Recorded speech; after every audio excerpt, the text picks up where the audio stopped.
सबसे पहले बात करेंगे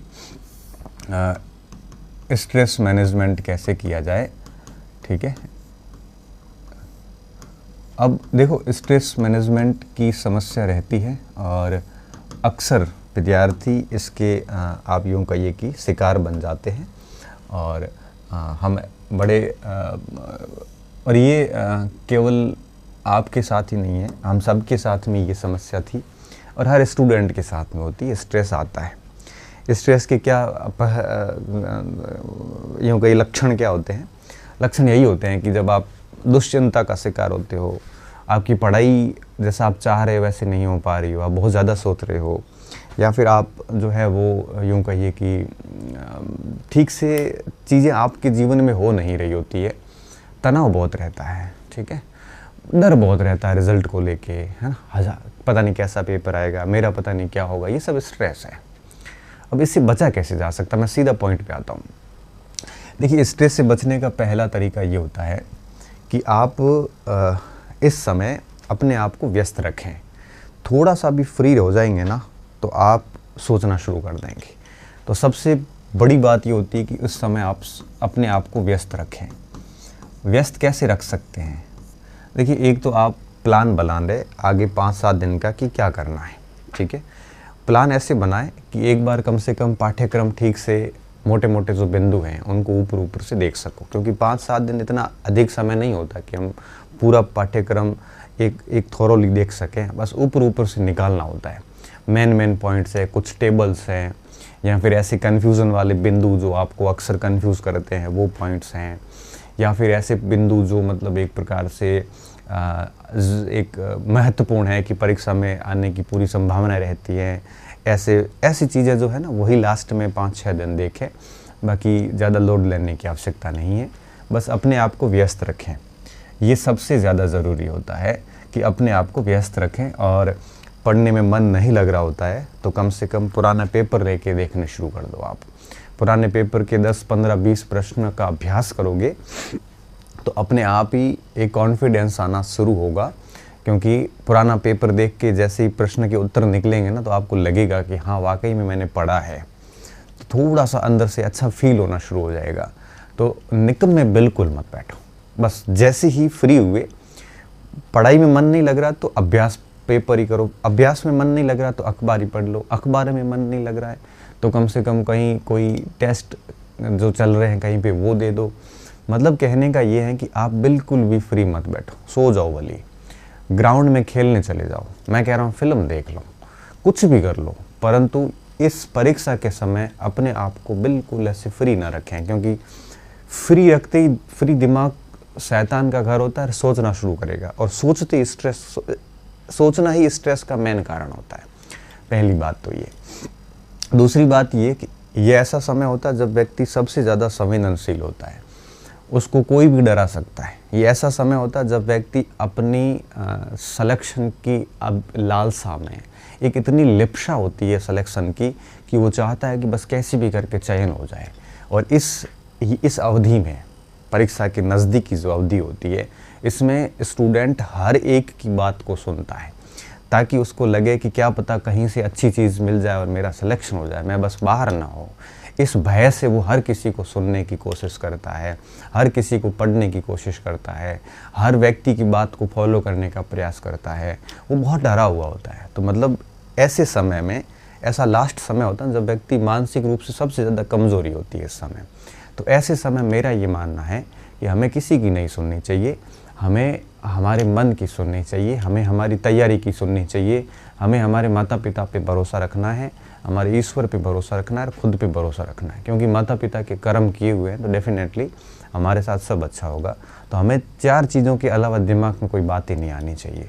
जब भी फ्री बैठते हो तो कम से कम उस माँ बाप की शक्ल को याद कर लो, या अपना जो परमात्मा है जिस पे आप इष्ट विश्वास रखते हो उनको थोड़ा याद कर लो, या अपनी तैयारी के अपनी पुस्तकों को याद कर लो, या अपने खुद को जो आपने तपाया है वो बात याद कर लो, या हमारे जैसे किसी की कोई गुरुदेव की कोई बात कही गई बात याद रख लो, जो भी है। इसके अलावा कुछ मत चीज़ें दिमाग में मत लाओ। तो कहने का मतलब है कि दूसरी बात ये ध्यान रखनी है कि दुनिया से इस समय दूर रहें। ठीक है, दुनिया से दूर रहें। इसका साफ मतलब है कि इस समय आपको कम से कम दुनिया का मतलब ये है कि सोशल मीडिया से बहुत दूर हो जाए, पहली बात। दूसरी बात ये है कि आप कोशिश ये भी करो कि यूट्यूब की दुनिया से भी ज़्यादा नज़दीक न रहो, क्योंकि यूट्यूब पे भी आपकी परीक्षा आगे बढ़ाने वाले, पता नहीं क्या क्या बकवास करने वाले खूब लोग मिलेंगे। कोशिश करो कि इन चीज़ों से बहुत दूर रहो, क्योंकि ये लोग आपका ब्रेन उस समय, मानसिक कमज़ोरी की काल है इस समय, और हम है वो भटकते हुए 1 मिनट लगाते हैं, ठीक है। इस दुनिया से दूर रहें। मेरा यह मानना है कि साथियों से भी दूर रहें, ठीक है। हालांकि कोई पॉजिटिव लोग हैं तो ठीक है, लेकिन जो नकारात्मक लोग हैं, ऐसा कोई अच्छा मित्र भी है आपका लेकिन है बहुत नेगेटिव, तो ऐसे नकारात्मक लोगों से दूर रहें। पूरा प्रयास करें कि उनको पास भी भटकने न दें, उनसे थोड़े से दूर हो जाएं। क्यों? क्योंकि ये लोग लास्ट में आपका दिमाग ख़राब कर देंगे। चौथी बात, किसी की सामग्री ना देखें, सिर्फ अपनी सामग्री। लास्ट टाइम में ऐसे विचार आते हैं, सभी की सामग्री हम देखते हैं, तब क्या होता है, हमारी सामग्री पे हमें अविश्वास हो जाता है। हमें लगने लगता है क्या पता मैंने कुछ कम तो नहीं पढ़ा है, हमें ये लगने लगेगा क्या पता उसकी तैयारी, हम तुलना करके बैठ जाते हैं। तो इसलिए मैं कह रहा हूँ कि इन लोगों से दूर रहें, दूसरों की सामग्री से लास्ट टाइम में दूर रहें, ठीक है। अन्य सामग्री जो है, अन्य लोगों की सामग्री से दूर रहें। क्यों? क्योंकि इसको देखकर आप क्या करोगे, आप निश्चित तौर पे उस सामग्री को देखकर आप अपनी सामग्री पे डाउट कर बैठोगे, और अगर आप अपनी सामग्री पे डाउट करोगे तो डेफिनेटली आप अवसाद का शिकार हो सकते हैं। इन चीज़ों से दूर रहें। मतलब ये है कि आप किसी से कोई, हाँ ठीक है, कुछ 1-2 अच्छे मित्र हैं, बहुत पॉजिटिव लोग हैं, अपने घर वाले हो, चाहे कि कोई भी हो सकता है, उनसे संपर्क में रहें और उनसे नॉर्मल बात कर लो आप, ठीक है। बाकी अन्य लोगों की सामग्री देखकर अपनी किसी से तुलना ना करें। कोशिश ये करें कि आप किसी से भी अपनी दुनिया से दूर रहें और ये सारी बातें करें, ठीक है। तीसरी बात क्या होती है, तुलना ना करें। किसी से भी अगर आप अपनी तुलना करने बैठ गए तो फिर क्या होगा, तुलना अपनी सामग्री की, किसी के स्कोर की टेस्ट सीरीज़ देने जा रहे हो, वहाँ पे किसी से आपको नंबर कम आ गए, किसी के नंबर अधिक आ गए, तो आप तुलना कर बैठोगे। क्योंकि देखो, टेस्ट सीरीज़ के स्कोर जो होते हैं ना, ये सिलेक्शन के मानक नहीं हैं। क्यों? कई बार टेस्ट सीरीज़ में ऐसे लोग टॉप कर जाते हैं जो लास्ट फाइनल में सिलेक्शन नहीं होते। मैंने भी ऐसे कई सारे हज़ार एग्जाम्पल देखे हैं। तो ऐसे लोगों से तुलना ना करें। तो इसलिए मैं कई बार कहता हूँ कि एंड लास्ट टाइम में टेस्ट वगैरह से भी दूर रहें। क्यों? क्योंकि कई बार कठिन प्रश्न कोई पूछ लेता है, फिर वही प्रश्न आता नहीं हमें, तब हमारी पूरी सामग्री पे डाउट हो जाता है, और पूरी सामग्री पे डाउट होने के बाद में स्ट्रेस लाजिमी है। तो कोशिश करो कि अंतिम समय में पुराने पेपर ही देखें, टेस्ट से बचने का प्रयास करें, मेरा ये मानना है, ठीक है। तुलना ना करें, तो तुलना ना करें, किसी से भी तुलना ना करें, ना खुद की ना अपनी सामग्री की। अच्छा, दूसरी बात क्या है, अब लास्ट में टेस्ट सीरीज़ के कई सारे टेस्ट वगैरह होंगे, ठीक है, इनसे बचें अब। क्यों? क्योंकि आगे अगर इन्होंने, किसी ने टेस्ट सीरीज़ वैसी टफ ही बनती, चाहे मेरे से बनो या किसी से भी बनो, पेपर टफ बनेगा। अब देखो, किसी भी विषय की सीमा नहीं होती, विषय बड़े लंबे चौड़े गहरे विषय होते हैं, और हम कभी भी ये दावा नहीं कर सकते कि पूरा आपको आता है। चाहे मैं भी पेपर करने बैठूंगा ना, तो मेरे से भी गलती पॉसिबल है, आपसे भी होगी, सभी से होती है, ठीक है ना। तो फिर क्या होगा कि टेस्ट सीरीज़ का काम यही होता है, वो ऐसे सवाल दे देंगे जो 15 सवाल भी आपने उसमें से कभी सुने हुए नहीं आ गए। तो ऐसी स्थिति होगी आपकी कि आपको अपनी पूरी पिछले 6-7 महीने की जो तैयारी थी, उस पूरी तैयारी पे आपको डाउट हो जाएगा। और इस प्रकार का संदेह होना किसी भी दृष्टिकोण से एग्ज़ाम टाइम में ठीक नहीं होता, ठीक है ना। क्योंकि अगर यही बात 4 महीने पहले होती तो हम अपना मटेरियल चेंज करते, अभी हम मटेरियल चेंज करने की स्थिति में नहीं है, ठीक है ना। इसलिए अभी मेरा माने कि टेस्ट सीरीज़ ना दें, इसकी बजाय पुराने पेपर कोई भी लोक सेवा आयोग के आप देख लो, उसमें से 20-50 सवाल निकाल लो, वो बेस्ट है, ठीक है। क्योंकि लोक सेवा आयोग के जो पेपर होते हैं ना, वो बेसिकली एक साइकोलॉजी से बने हुए होते हैं, जिसमें से 60-70% पेपर आसान होते हैं, प्रश्न 15-20% प्रश्न थोड़े से मॉडरेट होते हैं, और 10% सवाल बड़े टफ होते हैं, ठीक है। तो फिर हम क्या 60-70% आसान वाले आराम से सही कर लेते हैं, 15-20% जो मॉडरेट होते हैं उसमें से भी हम सेंध मार के 10% कर लेते हैं, और 2-4% सवाल हम टफ में से ही कर लेते हैं और इस तरह से हमारा स्कोर 70% तक चला जाता है। कोचिंग सेंटर के जो पेपर होते हैं ना, वो बेसिकली इस साइकोलॉजी पर फॉलो नहीं करते। वो लोग 100% ही पेपर टफ बना देते हैं। तो फिर क्या होता है कि हमें लगने लगता है कि हमारी तैयारी अपूर्ण है। ठीक है, ये बात देखो, कोचिंग सेंटर से टेस्ट सीरीज सभी की मैं बात करूँ, मैं बनाता हूँ ना तो मेरे से भी 100 के 100 आर्ट बनते हैं, क्योंकि ह्यूमन नेचर है। क्या नेचर है? नेचर ये है कि जब हम प्रश्न बनाने बैठते हैं ना, तो हमारे दिमाग में ये आता है कि ये क्या सवाल सरल दूँ, थोड़ा टफ देता हूँ। तो फिर मैं प्रश्न ऐसा ही बनाऊँगा जो शायद मुझे नहीं आ रहा हो या मुझे लग रहा हो कि मेरे को पहले नहीं आता था ये, तो मैं वो प्रश्न दे दूंगा, मैं आपकी जांच करूंगा। ऐसे करते करते 100 सवाल ऐसे ही बनते हैं। फिर आपका स्कोर नहीं आएगा। स्कोर नहीं आएगा तो आपके साथ में ये स्थिति आ जाएगी, आपको लगेगा कि मेरा तो कंटेंट ही कोई काम का नहीं, मेरी तैयारी कोई काम की नहीं, और डिप्रेशन हावी हो जाता है।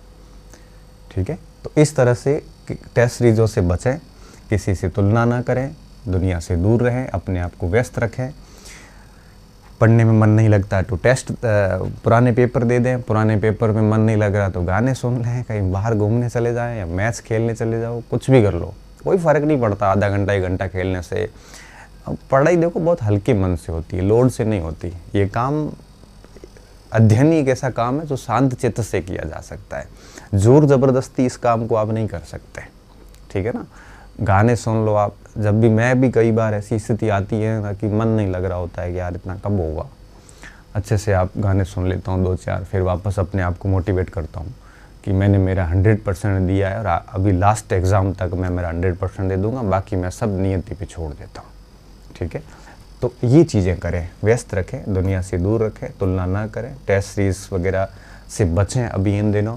बाकी इन लोगों से तो खैर, इन चीज़ों से तो दूर होना ही होना है आपको। और अब एक और बात, न अब कोई नया टॉपिक पढ़े। आपने मान लो कोई टॉपिक छोड़ रखा है अपनी तैयारी के दौरान, नहीं पढ़ा आपने पहले, नया टॉपिक ना पढ़े अब। क्यों? क्योंकि कोई भी टॉपिक अगर हम 2-3 बार नहीं पढ़ते हैं तो निश्चित तौर पे उस टॉपिक का कोई परिणाम नहीं निकलता। ठीक है, और पुराने टॉपिक को ही बार बार पढ़ें। नया टॉपिक अभी आप पढ़ोगे तो इतना समय नहीं है कि हम नए टॉपिक को बढ़िया कर सकें। तो पहले किसी कारण से छोड़ा है तो अभी वो छोड़ा ही रहने दो आप। ठीक है, कोई फ़र्क नहीं पड़ता। हर व्यक्ति की तैयारी 90% बढ़िया होती है, 10% सभी से छूटता है। ठीक है, तो उसका कोई इश्यू नहीं है, 1-2 सवाल को इधर उधर हो जाते हैं। तो नए टॉपिक अब ना पढ़ें। हाँ, आपको लगता है कि ये टॉपिक मोटा मोटा ऊपर से देख लेना चाहिए तो थोड़ा सा परिचय करवा लो। जैसे मान लो हम दक्षिण भारत है हमारे हिस्ट्री के अंदर, तो दक्षिण भारत में हम क्या करते हैं, चोल चालुक्य पल्लव राष्ट्रकूट वंश की स्थापना किसने की, इनकी राजधानियाँ कहाँ हैं, और थोड़ा देख लेते बंदरगाह वगैरह कौन से हैं, पहला राजा कौन सा था, लास्ट राजा कौन सा है, बस इतना देख लेते हैं, इंट्रोडक्शन हो जाता है। और अगर सवाल आ गया तो कर लेंगे, नहीं आया 1-2 तो कोई ज़्यादा बड़ा फ़र्क नहीं पड़ता। ठीक है, तो ऐसा परिचय कर सकते हो। गूढ़ तैयारी नहीं करनी है, बस सामान्य परिचय किया जा सकता है इसका। ठीक है, वो भी अगर मन नहीं लग रहा, आपको लग रहा है कि आपको ये लग रहा हो कि भाई मैंने पढ़ तो लिया है इसको, लेकिन मेरा ये टॉपिक ही कमज़ोर है। जैसे कई बच्चों की गणित कमज़ोर है, कई की इंग्लिश कमज़ोर है। तो जब ये चीज़ कमज़ोर है ना तो फिर छोड़ ही दो। क्यों? क्योंकि आप गणित, इंग्लिश ये सब्जेक्ट अभी 5-7 दिन में नहीं कर सकते, उसको तो पूरा ही छोड़ दो। लेकिन सब्जेक्ट का कोई ऐसा टॉपिक है जो आपको लगता है कि मैं कर सकता हूँ, तो बड़ा ऊपर से देख लो। आपको अगर लग रहा है कि नहीं होगा मेरे से अभी ये, तो उसको छोड़ दो, कोई फ़र्क नहीं पड़ता। मैं कहता हूँ कि आप 90% तैयारी अपनी बढ़िया रख लो। 500 का पेपर है मान लो, तो 450 की तैयारी, 450 का पेपर है तो 400-410 की तैयारी ठीक से हो जाती है। अब आप काउंट कर लो कि कितने नंबर का आपने छोड़ा है, तो आप पाओगे 20-30 नंबर का छूटा हुआ है। तो 410 से ऊपर आपकी तैयारी है ना, तो बेहतरीन स्कोप है। क्योंकि किसी भी पोर्शन में अगर 410-20 की तैयारी है ना, तो कट ऑफ इतनी थोड़ी जाती है। ठीक है, बहुत सामान्य कट ऑफ रहती है। तो ऐसी नया टॉपिक अब ना पढ़े। अब देखो, मैं कह रहा हूँ कि नया टॉपिक भी ना पढ़े, तो सीधी सी बात है कि नई सामग्री तो खैर मैं वैसे ही आपको कहूँगा दूर रहें। ठीक है, नई सामग्री से बहुत दूर रहें। अभी नई सामग्री, अगर आप नई किताब वगैरह लाओगे तो अभी आप उसका कुछ नहीं कर पाओगे, सिर्फ और सिर्फ अपने पुरानी सामग्री के साथ आप तुलना करोगे और टेंशन में आओगे। तो नई सामग्री से भी इन समय में आप दूर रहें। इस समय में आवागमन भी बंद कर दें, आना जाना, कहीं पर भी ऐसा कोई आवागमन नहीं होना चाहिए। मैं ऐसा मानता हूँ कि इस समय खान पान का भी ध्यान रखें, जीवन शैली का भी, क्योंकि बीमार भी हो सकते हो। वायरल फीवर हो गया ना तो बहुत हालत ख़राब हो जाएगी। तो इस समय आपकी जीवन शैली का पूरा ध्यान रखें। क्यों? क्योंकि अगर बीमार हो गए ना तो पूरी तैयारी जो है वो धरी रह जाएगी। और मैंने ऐसे कई सारे स्टूडेंट देखे हैं जो एग्ज़ाम टाइम में बीमार हो जाते हैं। ठीक है, खान पान का, जीवन शैली का क्या मतलब है? खान पान का ध्यान रखना, आने जाने का ध्यान रखना, सोने का भी ध्यान रखना पड़ता है। कई बार लोग ऐसे चालू करके सो जाते हैं और वो ठंड से जुकाम वुकाम हालत ख़राब हो जाती है ना। खाने पीने का, सारी चीज़ों का इस समय ध्यान रखें, ज़्यादा आवागमन ना करें इस समय। तो इस समय है वो एक प्रकार से ये अपने आप को देने का समय है। ये चीज़ें अगर ध्यान रखोगे ना तो स्ट्रेस नहीं आएगा। ठीक है, कुछ नहीं करना, सुबह आराम से टाइम से उठें, अपने आप अपनी किताबों में लग गए, और मन नहीं था पेपर कर लिया, मन नहीं था गीत सुन लिए, खाना वाना खा लिया, सो गए, फिर वापस वही प्रक्रिया। दुनिया से कोई संपर्क नहीं, कोई मतलब नहीं, बस यही तो करना है और क्या करना है। अगर आप इन चीज़ों को फॉलो करते हैं तो बेहतर है। नहीं तो क्या, अगर आपने आवागमन बहुत ज़्यादा कर लिए, एक दिन ख़राब हो गया ना आपका, तो आपके आगे के 5 दिन खराब होंगे, क्योंकि एक दिन खराब होते स्ट्रेस आएगा, यार मेरा समय खराब हो गया। तो ऐसी स्थिति में क्या होगा, ये सोच के आगे का और समय खराब होगा। तो अभी न तो आप बिल्कुल समय खराब ना करें, इसलिए क्या कह रहा हूँ, लगातार अपने आप को व्यस्त रखें। अब आवागमन में क्या होगा, समय खराब होता है। जीवन शैली का ध्यान इसलिए रखा जाना ज़रूरी है कि बीमार ना हो जाओ कहीं। ठीक है, नई सामग्री और नए टॉपिक से दूर इसलिए ज़रूरी है कि कहीं आप अंडर कॉन्फिडेंस ना आ जाओ। ठीक है, और टेस्ट सीरीज वगैरह ये इसलिए कि कहीं मॉरल डाउन ना हो जाए। कुछ ऐसे लोग, नकारात्मक लोगों से भी दूर रहे, क्योंकि ये ऐसे लोग होते हैं जो आपको ऐसा अंदर से ला के सवाल पूछेंगे, भाई आप पागल हो जाओगे, कहाँ से आ गया ये सवाल। फिर उस सवाल के चक्कर में आप अपनी पूरी तैयारी खराब कर दोगे। तो बेहतर है ऐसे लोगों से दूर रहें। मैं मानता हूँ कि 410-15 का आपके तैयार है ना, 450 में से बेस्ट कभी आता ही नहीं है। ध्यान रखना, बेस्ट हमेशा खाली रहता है। हर व्यक्ति बेटर ही करता है। आप बड़े से बड़े पद पे जाओगे ना, तब भी आपको कमी खलेगी कि बेस्ट बाकी रह गया। अगर आप ये सोच रहे हो ना कि मेरे कुछ टॉपिक छूटे, वो तो कोई बात नहीं, लेकिन जो टॉपिक मैंने करे हैं ना वो बेस्ट नहीं हुए। मैं आपको कह रहा हूँ कि आपको मैं 10 साल दे दूँ ना तो भी बेस्ट नहीं आएगा। बेस्ट कभी आ ही नहीं सकता, व्यक्ति कभी संतुष्ट हो ही नहीं सकता। आप स्कूल लेक्चरर बन के कॉलेज की तैयारी करोगे, तब आप देखना कि आपको लगेगा यार मुझे तो कुछ इतिहास आता ही नहीं था पहले, अभी आ रहा है। जब आप नया नया पढ़ते जाओगे, आगे बढ़ते जाओगे, उम्र के नए पड़ाव पे जाओगे, पीछे वाला आपको अपना ही कमतर लगेगा, कभी बेहतर नहीं लगेगा। अब मैं वर्ल्ड हिस्ट्री, मैंने पूरा इतिहास रिकॉर्ड किया, आपको पता है, फर्स्ट ग्रेड के बैच लिए, हज़ारों स्टूडेंट पढ़े। अभी मैं वापस वीडियो देखता हूँ तो मुझे वापस लगता है कि नहीं यार, मुझे वापस करना चाहिए ये। क्यों? जबकि बच्चों का फीडबैक आता है कि सर बहुत शानदार पढ़ाया, लेकिन मुझे कई बार ऐसे लगने लगता है कि थोड़ा सा उसको और बेहतर किया जा सकता था। एक लेखक किताब लिखता, लिखने के बाद वापस से वो खुद ही पढ़ता है ना, तो उसको लगता है कि इसमें कुछ और संशोधन की गुंजाइश है। तो बेस्ट कभी नहीं आता। आप ये सोच समझिए इस बात को। आप जब जिंदगी में आगे बढ़ोगे ना, आपको अपने द्वारा किया गया बेस्ट कार्य पीछे वाला कम लगना शुरू हो जाएगा। इसलिए कहता हूँ कि जीवन में हमेशा सुधार की गुंजाइश बनी रहती है। मैं मेरे 2 साल पहले की वीडियो देखता हूँ ना, तो मुझे लगता है कि यार मैं क्या बोलता था पहले। लेकिन बच्चे आज भी कहते हैं सर आप बहुत अच्छा गाइड करते हैं, जो भी है। लेकिन मैं मेरा ही वीडियो देखता हूँ, मुझे लगता है कि नहीं, इसमें और बढ़िया किया जा सकता है। और हर बार मैं सुधार करने के प्रयास करता हूँ। तो मेरा कहने का मतलब ये है कि आप ये नहीं सोचें कि आपका बेस्ट नहीं हुआ है। देखो, बेस्ट कभी आएगा भी नहीं, बस आप बेहतर करते जाओ। और निश्चित तौर पे ये बेहतर दुनिया से बेस्ट हो जाता है। आपके लिए वो बेस्ट नहीं है, औरों से बेस्ट होता है। मैं कह रहा हूँ कि आपने अपने स्तर पे बेटर किया है, और आप अपने स्तर पे बेस्ट कभी कर भी नहीं पाओगी। लेकिन एक चीज़ ध्यान रखना, आपका बेटर इतना बढ़िया होना चाहिए कि आप जितने और स्टूडेंट तैयारी कर रहे हैं उनसे बेस्ट हो जाते हो। लेकिन आप उनसे बेस्ट भले हो जाओ, लेकिन आप अपने लेवल पे कभी अपने आप को बेस्ट फील नहीं करोगे। मेरा फर्स्ट ग्रेड में 13वीं रैंक के साथ सिलेक्शन हुआ ना, तो मुझे पता है क्या लगा, मुझे ये लगा था कि यार इसको और बढ़िया किया जा सकता था। अब बाकियों से तो मैंने बेस्ट किया, लेकिन मैं मेरे स्तर पे बेस्ट नहीं हुआ। फिर मेरा जब कॉलेज में सिलेक्शन हुआ तो मुझे वापस यही फीलिंग आएगी यार इसमें और बढ़िया स्कोर किया जा सकता था। बाकियों से तो मैं बेस्ट हुआ, बट मैं मेरे स्तर पे बेस्ट नहीं हो पाया। और आज भी सोचता हूँ मुझे और कुछ पढ़ना है। मैं अभी भी बेस्ट पूर्ण नहीं मान रहा हूँ खुद को। कई सारी चीज़ें ऐसी मुझे आज भी सीखनी बाकी है। लेकिन हो सकता है कि आप लोग मुझे बेस्ट मान रहे हो, लेकिन मैं अपने आप को नहीं मानता, होता नहीं है। इसलिए कह रहा हूँ ऐसी चीज़ों से ज़्यादा ना सोचें। तो इन चीज़ों का सामान्य ध्यान रखें। और अगर आप ये चीज़ें करोगे ना तो निश्चित तौर पे स्ट्रेस में नहीं रहोगे आप, ये बात तय है। ये मेरा व्यक्तिगत अनुभव है। मैं हमेशा अपने में मस्त रहने वाला व्यक्ति हूँ। और हमेशा एग्ज़ाम टाइम में तो मैं 15 दिन किसी से बात नहीं करता था। अपना मोबाइल, गाने सुनो अच्छे से, पुराने पेपर निकालो और अपने रजिस्टर को ही वापस देख लो। अच्छा, उसमें भी इन दिनों में मैं ऐसे टॉपिक देखता था जहाँ से ज़्यादा सवाल आने वाले होते हैं। पुराने पेपर के दिन से पता चल जाता है कि किस टॉपिक से कितने सवाल ज़्यादा आते हैं। उन टॉपिक्स को ही देखता था। बस कोशिश रहती थी कि 450 में से लगभग आपकी 80% सिलेबस जो है वो हम इन दिनों में मोटे मोटे तौर पे देख लें। ये चीज़ें करोगे तो स्ट्रेस नहीं आएगा, ठीक है।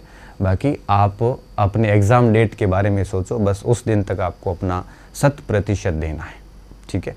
आप अपने लेवल पे जितना बढ़िया कर सकते हो उतना करिए।